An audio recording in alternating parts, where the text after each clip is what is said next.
Praise the lord. దేవుని నామానికి మహిమ కలుగును గాక. ఉదయకాల సమయంలో ఈ షార్ట్స్ చూస్తున్న మీ అందరికి కూడా శుభాలు వందనాలు తెలియపరుస్తున్నాను.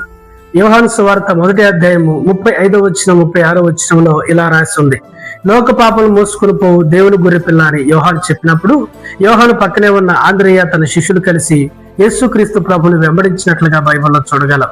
వెంటనే యేసుక్రీస్తు ప్రభు వారి వైపు చూసి అంటూ వచ్చాడు, మీరు దేనిని వెతుకుతున్నారని ప్రభు అడుగుతూ వచ్చాడు. కాబట్టి ఉదయకాల సమయంలో ప్రభు మనల్ని వేడుస్తున్న ప్రశ్న, మీరు దేనిని వెతుకుతున్నారు, వేటిని వెతుకుతున్నారు, ఎక్కడ వెతుకుతున్నారు? దేవుని వెతికే వారిగా ఉన్నారా? లోకాన్ని వెతికే వారిగా ఉన్నారా? పాపాన్ని వెతికే వారిగా ఉన్నారా? ధనాన్ని వెతికే వారిగా ఉన్నారా? ఘనతలు వెతికే వారిగా ఉన్నారా?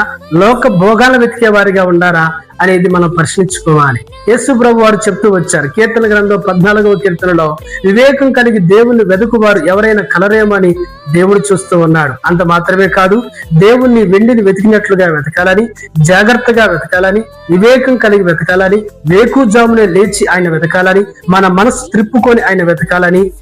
అంత మాత్రమే కాదు, దేవుని సన్నిధికి వచ్చి ఆయన వెతకాలని బైబుల్ చెప్తుంది.